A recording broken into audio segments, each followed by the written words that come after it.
How much do you think we're gonna spend, like realistically? 60,000? What? I feel like I deserve a beautiful wedding. 60,000? 60,000? 60,000? 60,000? Look, all I want is a horse and carriage, the beautiful castle venue that I've been. I do know that I want to have multiple dresses. Jewelry and earrings. I need to have a beautiful dress. A beautiful cake, a sword. I need the elephant. Welcome back to another Life After Lockup recap. Yes, you heard right. Life After Lockup. We are back, baby! I have been waiting very patiently for the season to begin, and we are finally here. And I wanted to cover this as soon as it started airing, but I got busy and I couldn't. But Boba Belly is covering it. I'm not going to cover all the couples, and she doesn't cover all the couples. I actually think we might be covering a lot of the couples that the other person is not covering. So if I end up not covering a specific couple, go check out her channel because she probably is. Well, guess who we have back? Justine and Michael and their 72 kids. Yay! I know a lot of people are sick of them, but I have to watch them. I have to talk about them. We have to do this together, you and I. Okay, you hear me? I'm looking at you. Yep. You might be like, oh my God, not them again. I'm so sick of them. No, we have to do this together. Okay, we started from the bottom and we're still there, but the show must go on. We must continue. Misery loves company. Okay, and I need to be miserable with you. So you need to sit your little booty down and watch this and see what's going on in their lives. Okay, plus I like watching them make their really unique, interesting decisions in their lives because it makes me feel better about my choices in my life. Okay. So let's begin right after I tell you about my favorite gummies. I've partnered with Vina for this recap because I love Vina. I really do. And they have such a good offer for you guys. If this is the first time you're hearing about Vina, they offer the highest quality CBD and THC products to help elevate mood, ease everyday stress, and support restful sleep. If you're one of the many people who struggles falling asleep or staying asleep, like you wake up so many times in the middle of the night and it drives you crazy, this is going to be your new friend. Lights Out helps you relax and unwind before bed, and because it's infused with melatonin and L-theanine, it'll help you fall asleep faster and stay asleep longer. And now this is the exciting part. Vina is offering a free jar of Lights Out gummies. Yes, an entire jar worth $70 for free for new customers. All you have to do is pay for shipping. And if you're a returning customer, don't worry, they did not forget about you. They are offering you guys 50% off site-wide with code THOUGHTS50. Did you hear me? Anything on the site for half off. So go get your things now. They don't just have gummies, they also have a bunch of other gummies, and they also have tinctures, oils, and drinks. So happy shopping. Click the link below if you're a new customer and want a free jar of Lights Out. And for all returning customers, use code THOUGHTS50 to get 50% off your entire order. And thank you, Vina, for sponsoring this video and hooking my subbies up. I love you. And now back to the recap. Okay, so the scene opens up with a full house. They're all preparing their Thanksgiving dinner. Michael goes, gosh, how do the Kardashians do it? And Justine goes, they have a bunch of people hired that work for them that do everything for them. By the way, they have 9 kids in the house. Did you know that? Yeah, for those of you who missed it, they had another baby. No, I'm not talking about the girl. I'm talking about the boy after the girl. So they had the girl Manhattan Barbie, who is now 16 months old, and then she got pregnant again and had a baby boy named Million Banks. Do you get it? Million Banks, like million in the banks. Yeah, I know. I've just been momming. We have Maddie, Million. My days are hectic. My nights are long, but I love it. What the hell were they thinking when they named these babies? But you gotta admit, they make some cute ass babies though. Like, look at their faces. They are adorable. Their household is absolute chaos, but they love it. The 2 eldest kids are Kylie, who's already in college now, and then there's Mel, who's about to go to college, but she's worried about the cost of tuition. And Justine tells her not to worry about the cost because she will, quote, get the money. Okay, how? Stop worrying about the stuff that we need to worry about. You're only saying that because you want to make sure we have the money to go. Relax. We're gonna have the money. Got to find the money. I gotta do. And Michael, dad of the year, says, well, you can always do OnlyFans. Got OnlyFans. Don't even. I know that was a joke, but that was a weird freaking joke. Justine and I, we're doing better now because she's not dealing with the hormones anymore. So Justine and Michael are in a much better place in their relationship and marriage now that they're in their dream house and they have all the kids they wanted. And the only thing that could be better is their finances. They're realizing now that kids are expensive. But we're starting to realize how expensive kids are. Yeah, you'd think that they'd realize that after their first or their second or their third or their fourth or their fifth or their sixth or their seventh or their eighth. And now they're on their ninth and they're just realizing that. He's like, oh my God, we have one in college, another one is about to go to college, and then 2 years later, we're gonna have 2 more going to college, and so on and so forth, and so on and so forth. We have one in college, and Melody's off to college. Now there's 2 times the bill. 2 more years, Michael and Santana will be going off to college. There's 4 times the bill. And I'm like, Yeah. I wanna know, how are they living? Like, how are they surviving?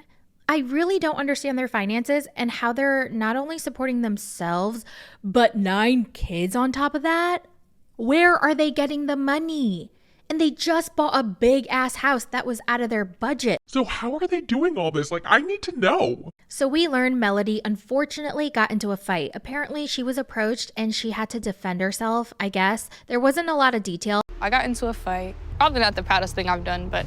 And then Michael said that she gave them the 2-piece chicken. I don't really know what that means. Mel just gave her the business.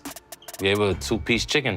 Then Justine said she actually gave them more, like the family style. Again, I don't know what that means. I know what it's referencing, but what is the 2-piece chicken? She gave her more than that. She gave her like the family style.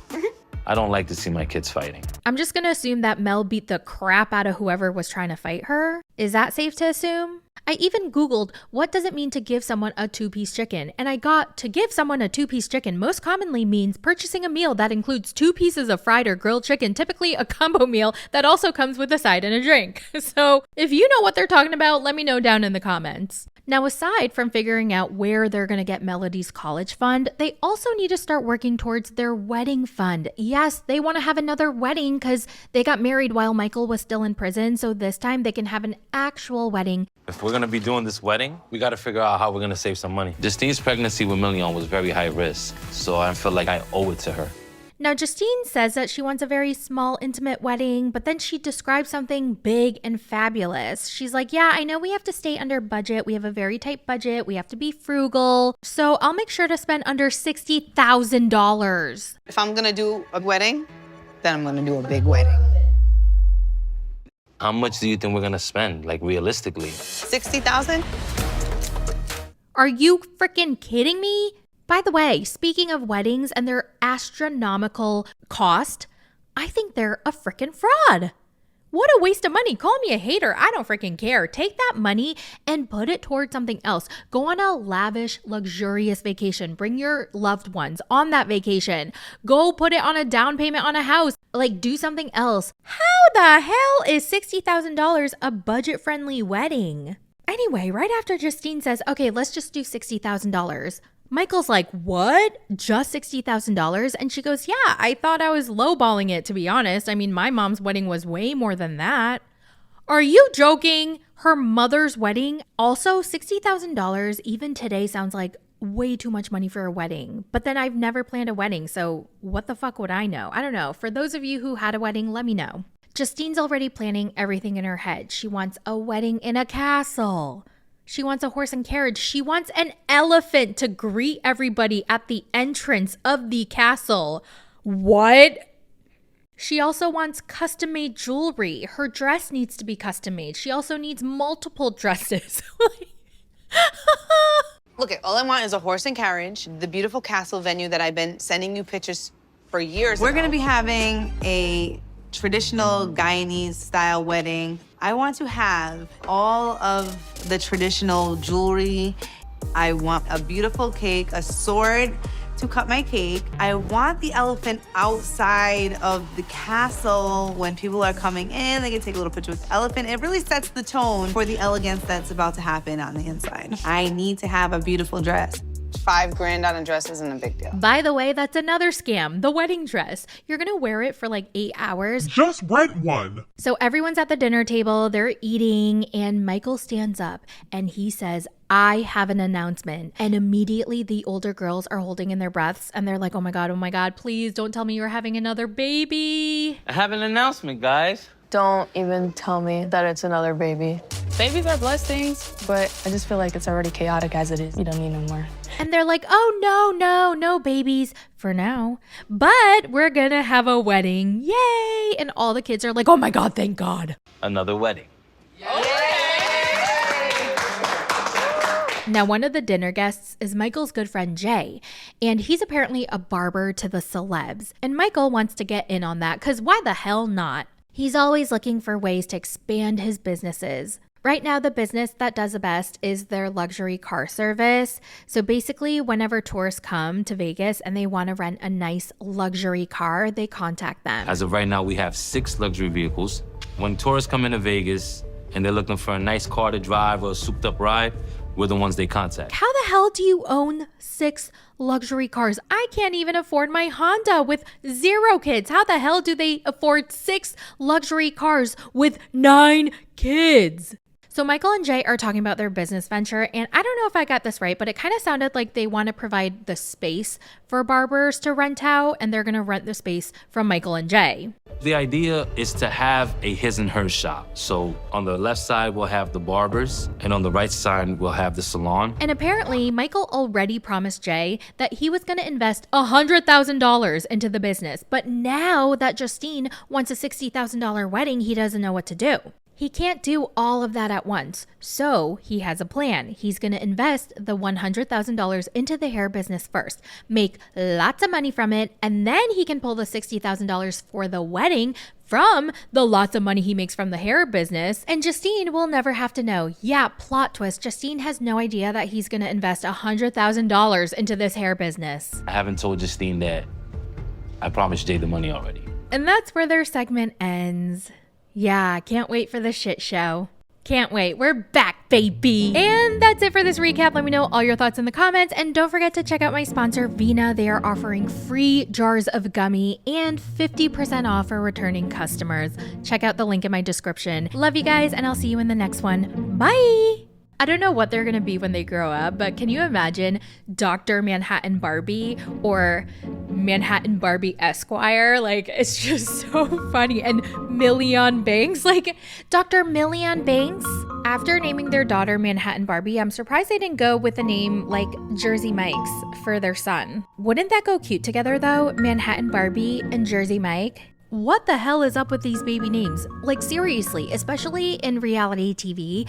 I don't know if the Kardashians set the precedent of having the wackiest baby names, because we have North, we have Saint, we have Chicago Stormy, Air, True, Rain, Dream, just to name a few. By the way, I didn't even know Air was Kylie's second baby's name, remember? Actually, it was supposed to be, what was it, Tiger? What? No, not Tiger. It was supposed to be like King or like Lion, something weird. And then she changed it to Air. Remember Tiger Lily from 90 Day Fiancé? She wanted to name her baby Air. So those are the Kardashian baby names. And then we have other reality, like tier C, D, F reality star baby names like Summer Moon and Winter Sun. We have Ocean. We have Afternoon. We have Locket Romance and Poetry Lucia. Yeah, I'm not even joking. Those are actual names. So interesting. I guess in my next life, if I were to have kids, I'm gonna name them Lion King and Jasmine Rice. Oh, yeah, that hits. Lion King, Jasmine Rice. I love it. Yeah, I literally just came up with those. And what the fuck happened to my lips? Why do they look purple as fuck? Am I dying? Well, I guess we're gonna have to find out. If you don't hear from me again, that means I'm dead.